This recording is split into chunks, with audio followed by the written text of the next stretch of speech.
Oh, hi, everyone. Welcome to March's office hour.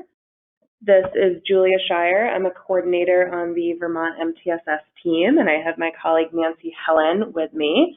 And we're very pleased to be interviewing Jessica Carolus and Veronica Newton our colleagues at the AOE, and they'll be speaking about flexible pathways and how the agency is supporting schools in this work.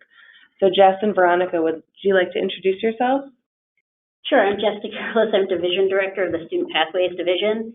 It's comprised of 6 teams: the Personalized Learning Team, the Proficiency-Based Learning Team, Career Technical Education, 21st Century Education Technology, and Adult Education and Literacy. And I am Veronica Newton, the Program Manager for the Personalized Learning Team. Our team oversees the Dual Enrollment Program, the Early College Program, the Work-Based Learning Initiative, as well as the PLP planning process. Great, thank you both. So for everyone that's listening, now that you can hear us, could you please take a moment and introduce yourself by typing into the chat box your name and your school or the organization that you're with? That would be great.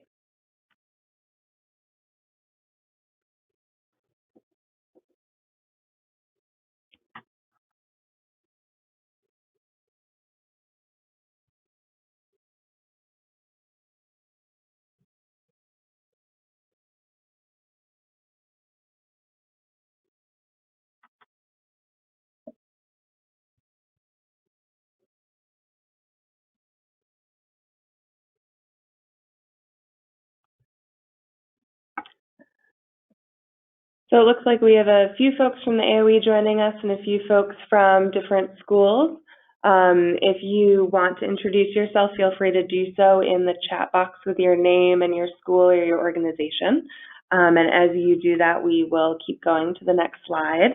We do have someone who's monitoring the chat box, so if you have any issues, feel free to type them in there.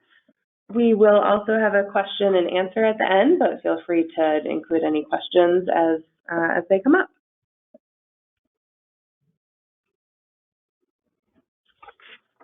Great, so let's jump right in.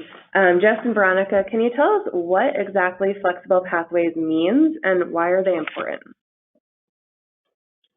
Sure. In 2013, the Flexible Pathways Initiative, previously referred to and commonly referred to as Act 77, was passed. And it really provided to school districts and supervisory unions the flexibility to provide personalized learning opportunities, which are inclusive of flexible pathways. And in that legislation, there were some specific flexible pathways that were delineated.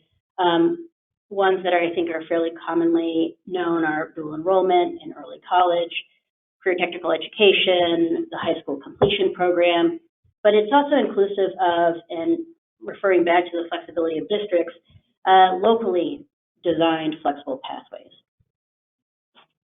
I don't know, Veronica, if you want to talk about Yeah, sure. I mean, and so with regards to flexible pathway learning opportunities, they are meant and designed to allow students to apply their knowledge and skills to tasks of personal interest as part of the personalized learning planning process, which Jess was just touching upon. And it's also, not only are they learning opportunities, but they also could be considered methods of learning that are designed to meet the unique needs for students. Great.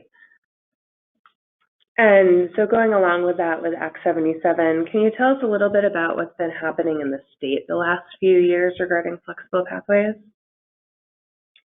Sure. I think what we've consistently seen since 2013 is growth in specific flexible pathways pertaining to both licensed educators who receive their endorsements, such as the work-based learning work in which a collaborative was offered for a little over 2 years. And at the end of that, I think we saw over 30% growth in licensed work-based learning coordinators across the state, both in secondary schools and in career technical education.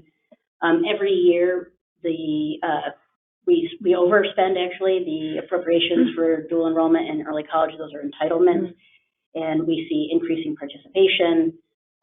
We're also seeing, and there's been a concerted effort to make sure that flexible pathways aren't just considered to be experiences for experience sake, but that they actually are pathways to something, that they open doors, and that most specifically that they lead to proficiency.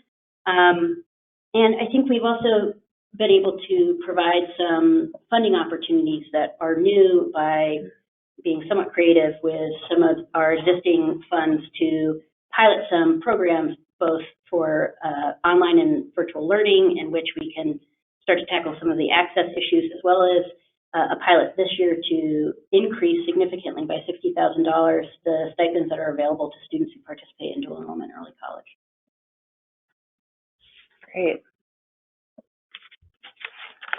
So can you go a little bit deeper into what are the benefits of flexible pathways, and going off of what you just said, Jess, how can schools really utilize this as a deeper way of learning and not just maybe like a fun benefit that's an add-on? Yeah, well, you know, and I want to invite Veronica into this space. Sure. Because I think there's two ways that we can think about it. We can think about it from a systems level, and we can think about it from a classroom or student level. I think particularly because the framework around this is VTmtss, certainly the first thing it does, and the intent of the legislation, is that it expands opportunities for schools. So schools have been given the sort of legislative permission, the regulatory opportunity to offer things that perhaps normally would not be on offer if they were looking at themselves as just the boundaries of their school. But I think, you know, Veronica can speak to the numerous benefits, I think, also for students. Yeah, definitely. The flexible pathway opportunities, they really allow the learners to acquire the knowledge and skills and demonstrate their learnings in ways in which do support their personal learning styles, help with regards to attaining the academic and career goals, both long and short term, so within their high school career, as well as what they want to pursue after high school graduation. And the flexible pathway opportunities are also designed for students to strengthen and apply the learning that they may attain in the traditional classroom setting. So I think if we were to sort of identify kind of like 4 bullets, we would say that 1, it provides opportunities for practical application, and practical application that might not always be possible within the classroom. It's offering opportunities to expand and strengthen relationships that students might have with folks outside of the building as well, particularly when we're thinking about work-based learning. You have individuals through a structured approach entering into mentoring relationships. It provides for extended and advanced learning opportunities, and most importantly, as Veronica was speaking to, it allows for students to make informed decisions about what their future goals might be because they were able to engage in a structured learning experience. Great. And can you talk a little bit about what this looks like in practice? Does it differ based on, you know, the grade level? Well, the word "it" is, I guess it depends on what it actually is that we're really referring to here, right? So it depends on, I mean, if we're going to be, we can go through the different types of flexible pathway opportunities that are being offered within schools. So for example, if students are taking advantage of online learning through the Vermont Virtual Learning Cooperative, it could look like students sitting at their local library after school, completing coursework, and sitting at the kitchen table. I mean, it could look like student working with a mentor at their school to help support them as they get through this online course. If we're talking about work-based learning, it could look like a student engaging in an internship at the State House as a way for them to be able to better apply and even understand the knowledge and skills they're receiving in a civics course. Dual enrollment courses, it could look like students taking courses online. It could look like students taking courses actually on the college campus, or even within the high school too. There are high schools that also offer concurrent enrollment courses. CTE centers as well, with regards to CTE programs, it could look like students engaging in high school coursework during the morning portion of the day and then hopping on a bus to attend their CTE program.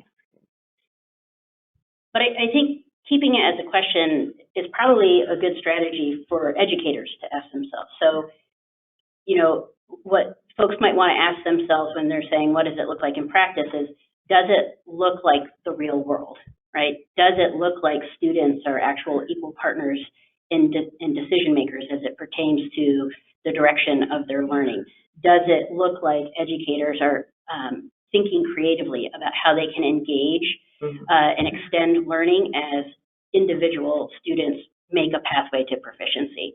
And I think continuing to ask yourself that question is more useful than any one person, or certainly Veronica and I, sitting here and throwing out answers. Yeah, that's great. And are there different kind of parameters for either elementary or middle school? I can imagine that, I can imagine a very engaged high schooler having a lot of autonomy and increased, advocacy for themselves and their learning. Is that kind of mirrored in the lower grade levels, or do you see that more of like classroom based?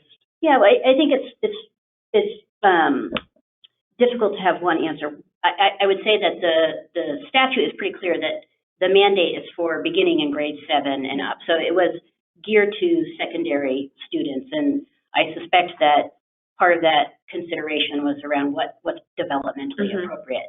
But certainly, both as part of a sort of planning process and thinking about robust school advisement systems, that always folks can be thinking about how are we preparing students for that next developmental stage and that next opportunity. So if you want to structure probably slightly more monitored environments, more structured activities that provide kids with a little bit of a taste for what they might be moving towards in the future,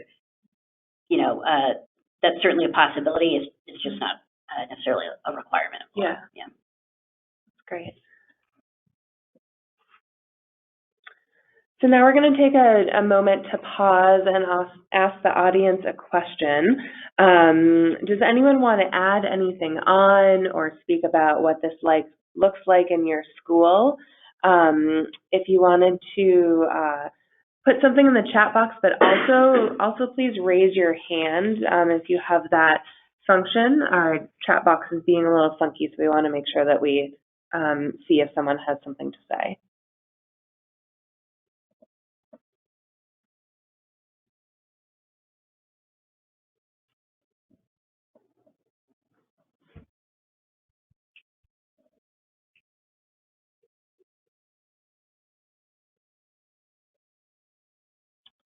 I'm not seeing any hands raised, so we will keep going, but please feel free to raise your hand or write something in the chat box if you have a comment or a question.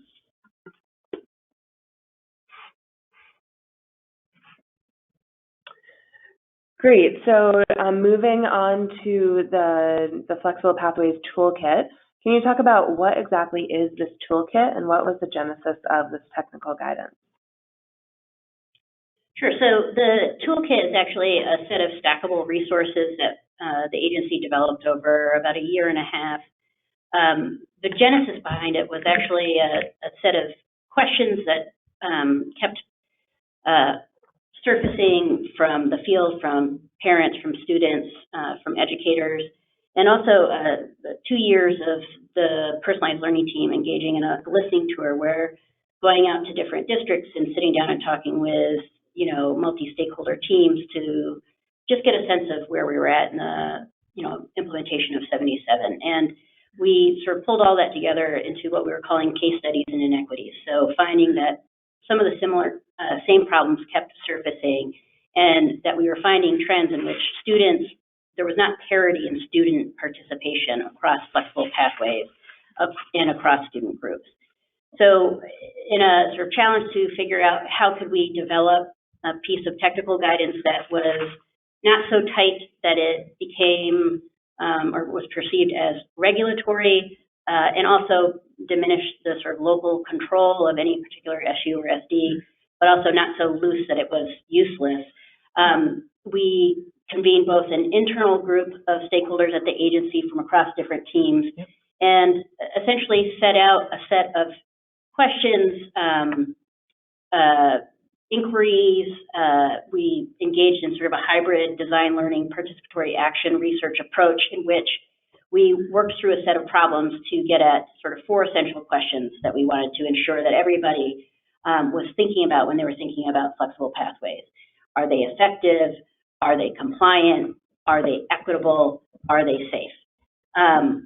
So the tools are really just a set of questions organized to provide some guardrails and allow for SUs, SDs to communicate transparently to students and to families what's available, as well as a set of questions that any adult working with a student could ask to make sure that a student is adequately prepared and is completely informed of what to expect. And as an example, one sort of barrier, these are unintentional inequities that have surfaced, and that always happens with legislation, is for students to participate in early college, it means they have to disenroll from school. But that then means that if you're a student who receives supports through free reduced lunch, you lose all of those entitlements and opportunities.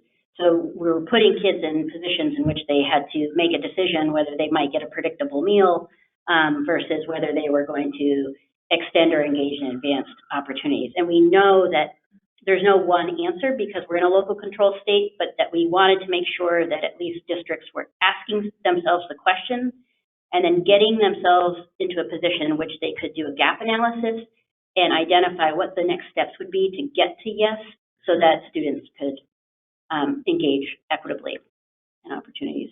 Do you want to talk about the piloting process with? Sure, yeah. So like as Jess said, for the past 3 years, we've collected information from the field through different site visits, listening tours, even utilizing the integrated field reviews. And then over the past year and a half, we gathered groups of different stakeholders. Oftentimes we were actually invited to certain meetings they would be having, and we would run through what we had and also relied on them to help generate and better inform what these tools could look like. So we've had probably over 100 stakeholders engage in the kit as to where it is today. And so for the last, I'd say about last spring was when we had our tools, and then we would have them, certain groups actually run through the design process of it and apply, how does this work for their schools? And then based on that, like real life example, we would go back in and make those changes to ensure that all the questions made sense, and that we were actually covering all the areas around those 4 components of equity, effectiveness, safety, and compliance. Great, a lot there. We're going to take another moment to pause and ask the audience, has anyone used this toolkit, or what was your experience, or any reactions to what was just shared?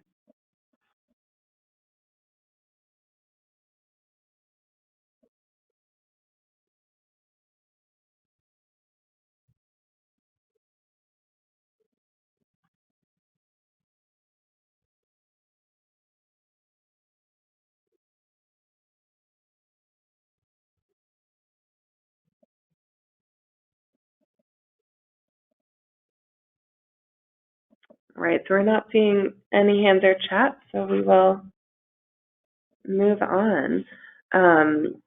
So it's fascinating, the balance between the local control and, the agency's desire to really put out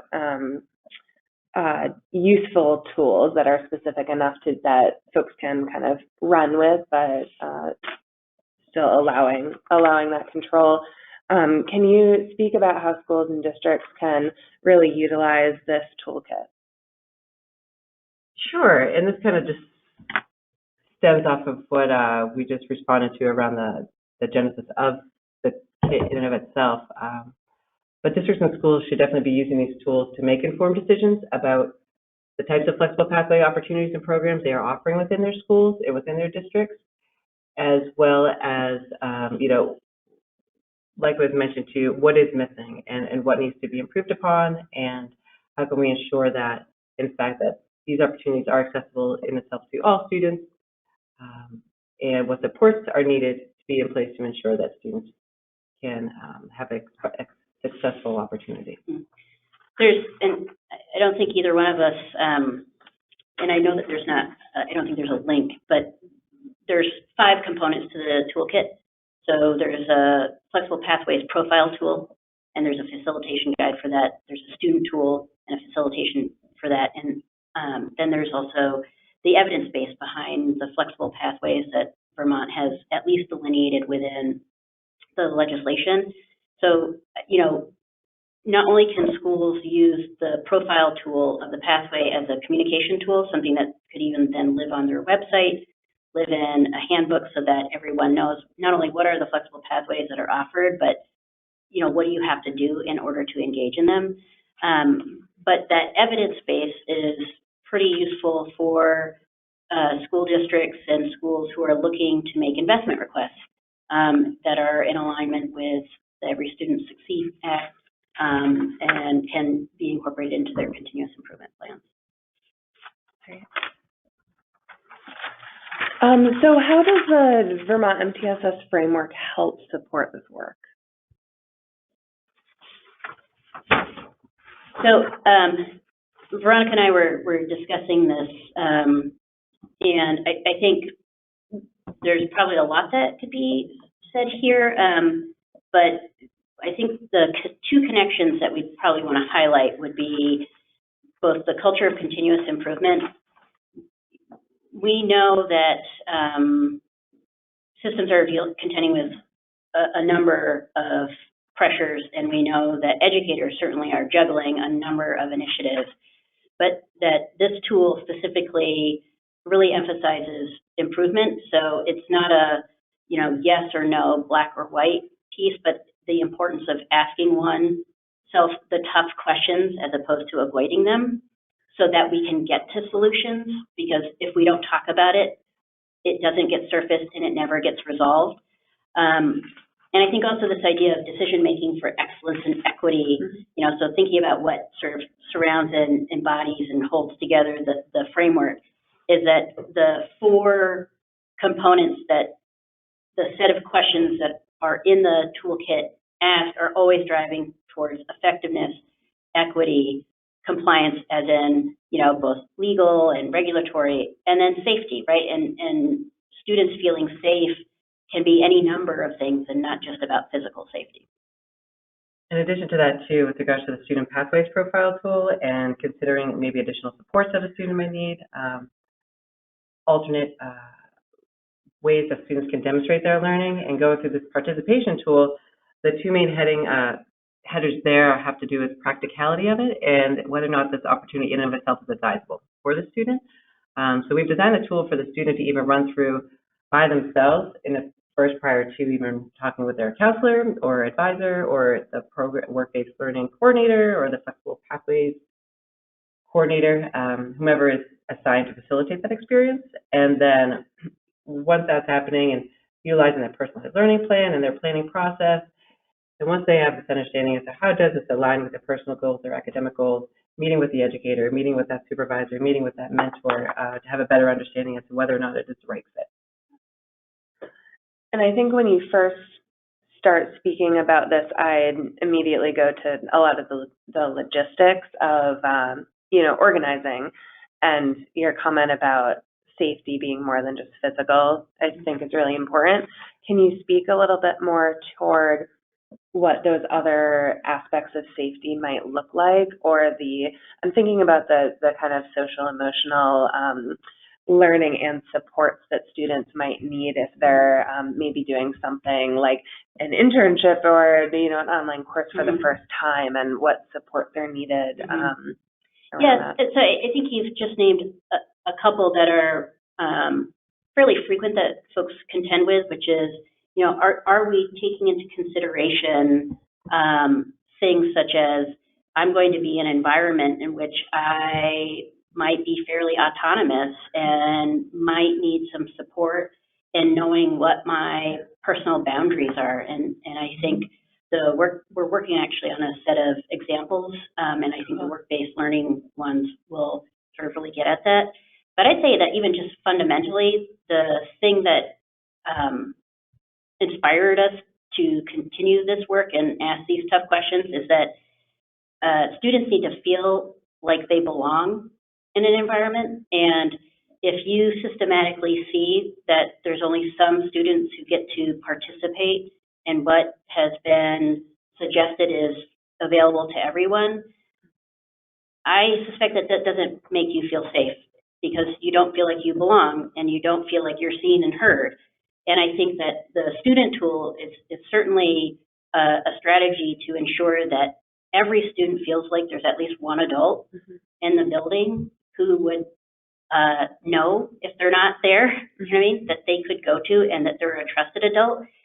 And trust comes from feeling like people care about you and are willing to not only help you think through your goals and, you know, your future, but also to help you address some of those barriers. And I think when we don't ask those questions, not only do we not work to solving a problem, but we actually continue to allow for students to feel like they're invisible. And I think the number one thing we have to do as educators is bear witness to students' lives. And if they're invisible, then nobody's bearing witness. Great, thank you. Tracy, did you have anything else to comment about this section?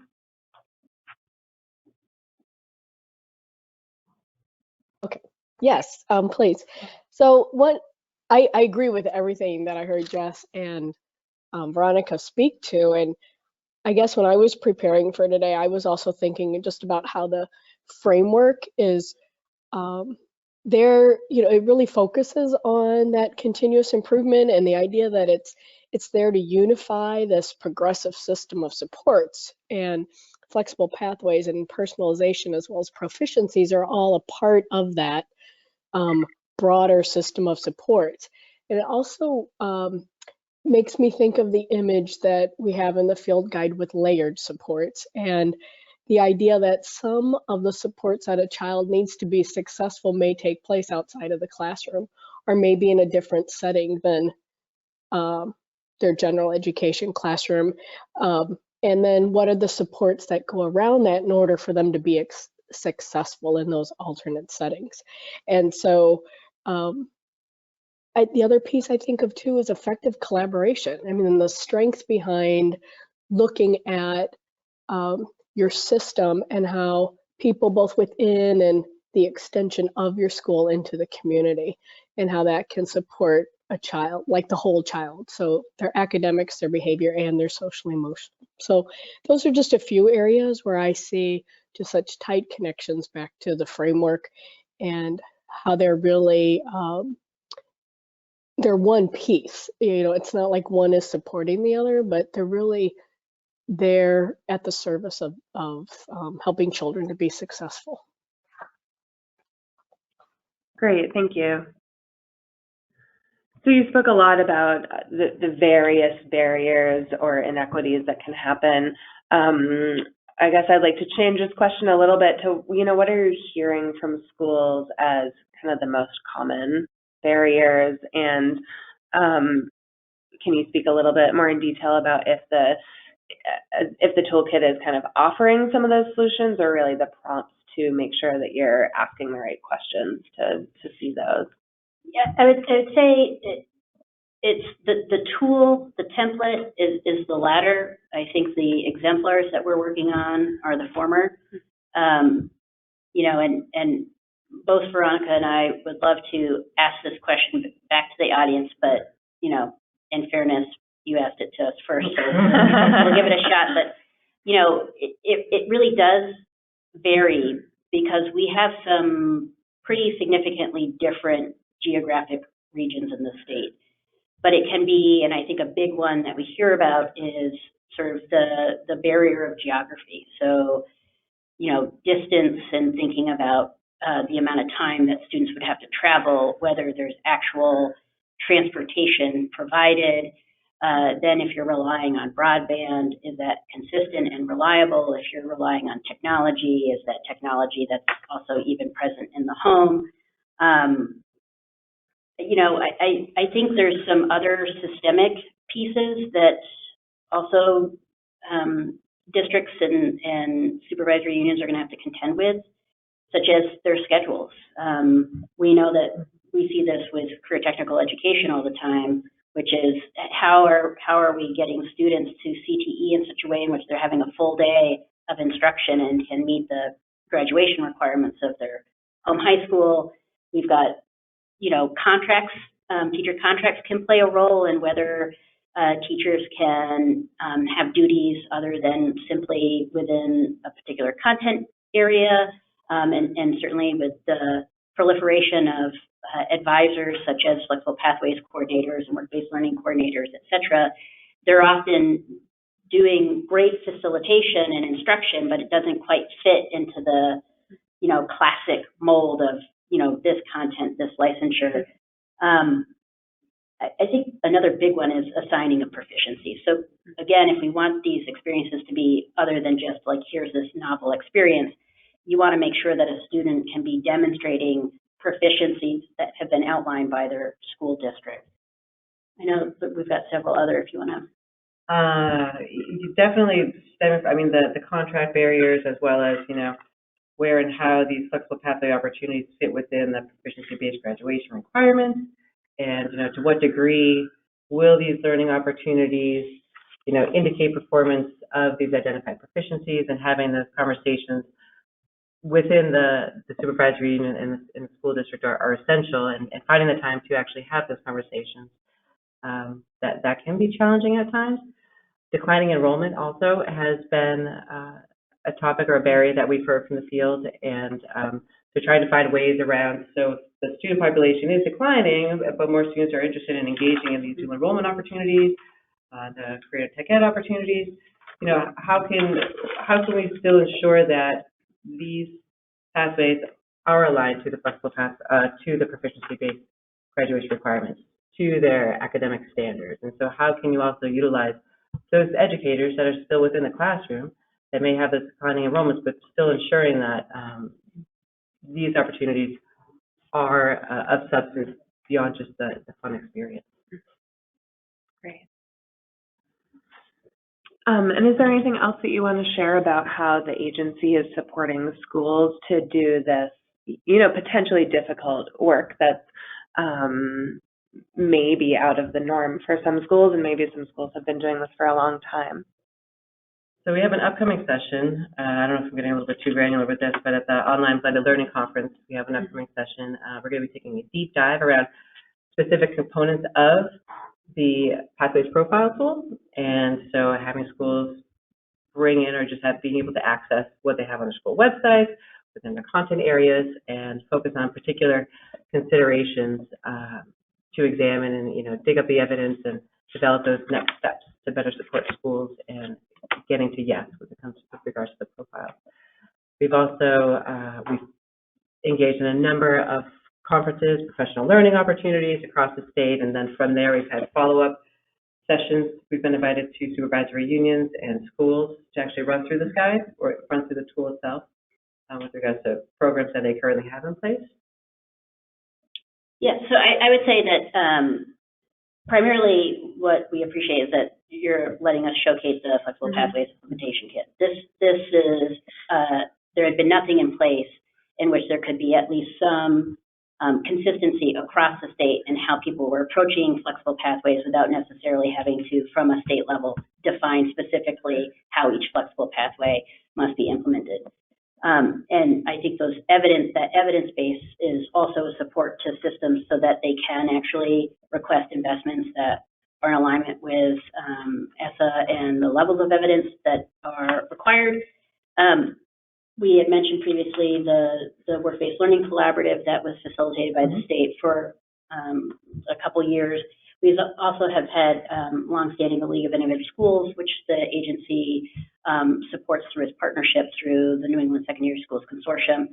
In the last few years, last 3 or 4 years, we've probably put out over $1 million in grants to school systems through the secondary school reform effort to not just be thinking about flexible pathways, but thinking about the full ecosystem. If we truly believe in student-centered learning, we know that there's not just one thing. It's not just proficiency. It's not just personalization. It's not just flexible pathways. And I think this is what you folks talk about when we talk about VTmtss, which is, what is the full ecosystem that's required in order to support student learning. But finally, I would just say that an exciting thing that we've been engaged in for coming on a year is we've been working with our partners at VSAC and the Vermont State College System. We pulled together a group called the Early College Barriers Group. This is an effort to identify what the state might need to do, because we've been talking about barriers to schools, but there are some barriers that schools individually can't overcome. And so when we're talking about declining enrollment and some of the behaviors that that might incite, we know that that's often related to how the statute has been written. And so we've been doing a deep examination as to what are things that we can do right now in order to support systems, what are things that in the midterm we might be able to do to improve, particularly this issue of parity of student participation in flexible pathways, but also then to identify where there might need to be some technical or statutory changes to support systems and implementation. Cool, great. We have our last audience question, inviting folks to talk about any barriers that they've experienced and any additional supports that you may be interested in receiving from AOE or questions about what just outlined. And they could raise their hand if they would like to ask it. And I will unmute.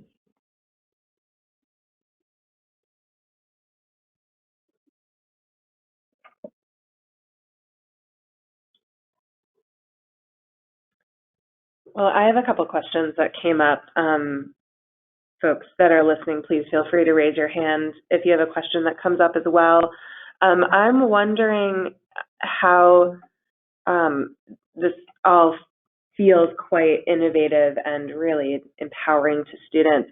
I'm wondering how Vermont is situated within the rest of the country. Is this happening kind of at an equal scale, or do you have any sense of the shift toward, you know, these sorts of more holistic ways of learning across the country?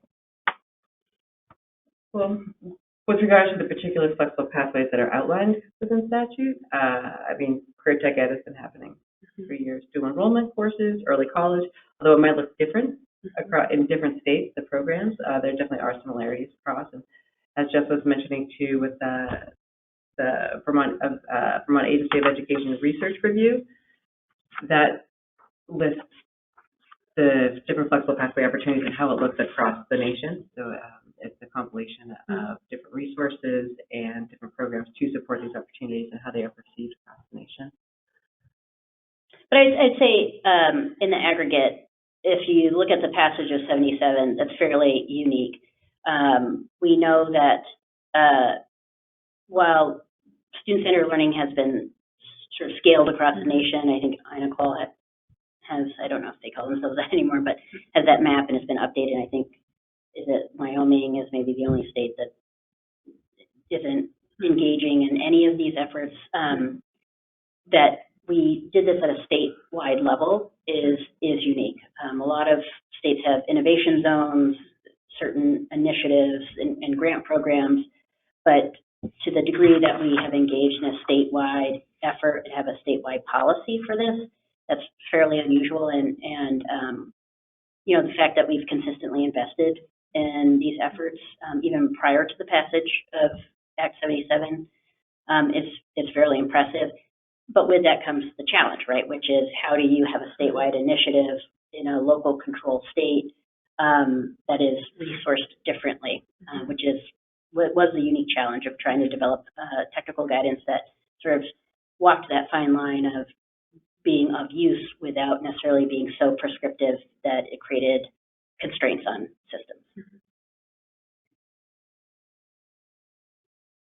And one other question, do you, can you speak to kind of family and community engagement in all of this? It's a big part of the framework that I think is often easy to overlook in a lot of our conversations, and the importance of families and community members being engaged, offering, you know, internships, but also relying on a variety of folks to help shape, you know, students and support them.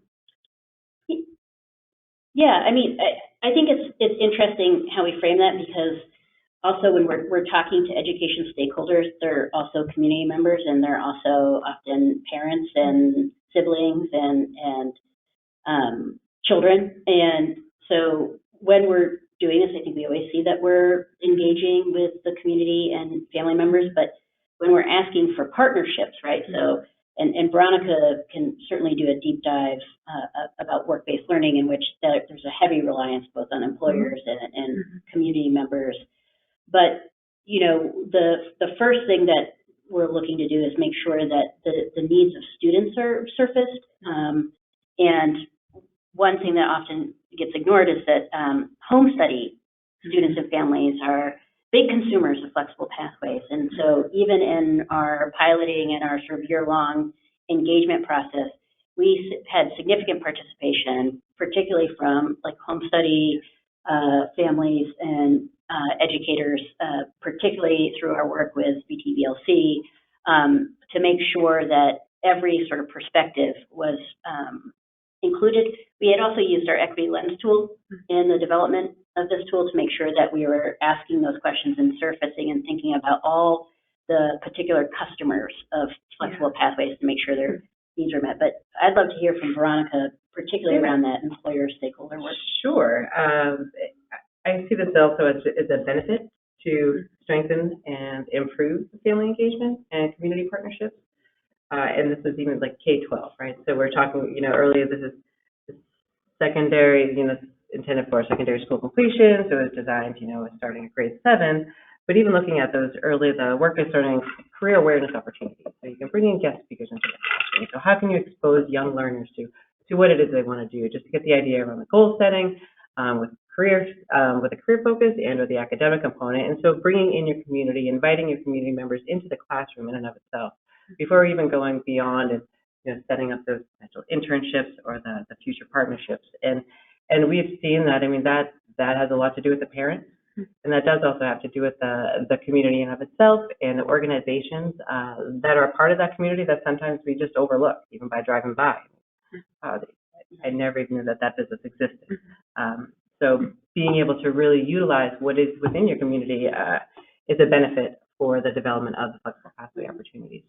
I think also we had previously mentioned engaging in the listening tour. That was an opportunity in which we often sat and were actually given the great privilege to be in rooms alone with groups of students to get their perspective about personalization and flexible pathways.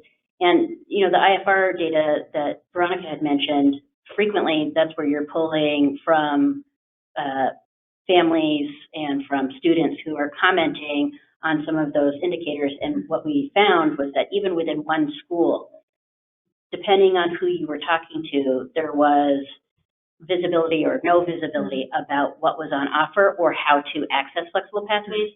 So the goal is that by using a flexible pathway profile tool, you create a communication device so that there's full transparency to the community, to parents, to students, to the educators in the building about what the school provides for, what students might need to do, or what are the preparation activities that are available so that they can be successful in flexible pathways. Great. Not seeing any hands, so we will start to wrap up.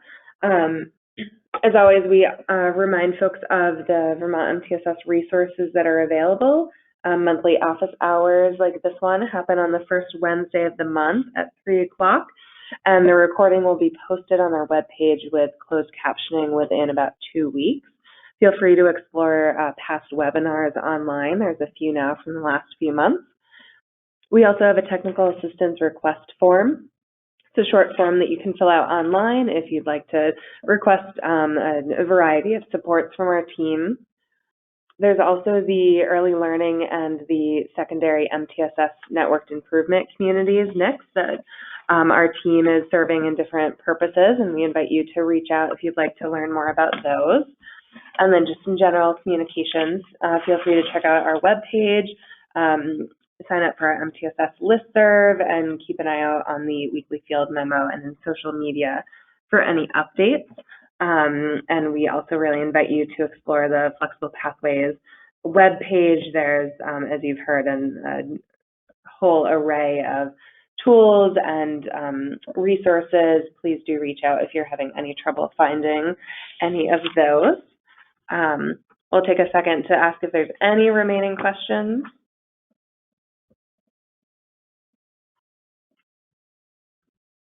Great. Well, thank you so much for attending. Please fill out the evaluation form after this webinar. It really helps us to continuously improve our offering. Thanks so much to Jess and Veronica and Nancy for your time, and hopefully we'll see you next month. Hi. Thank you.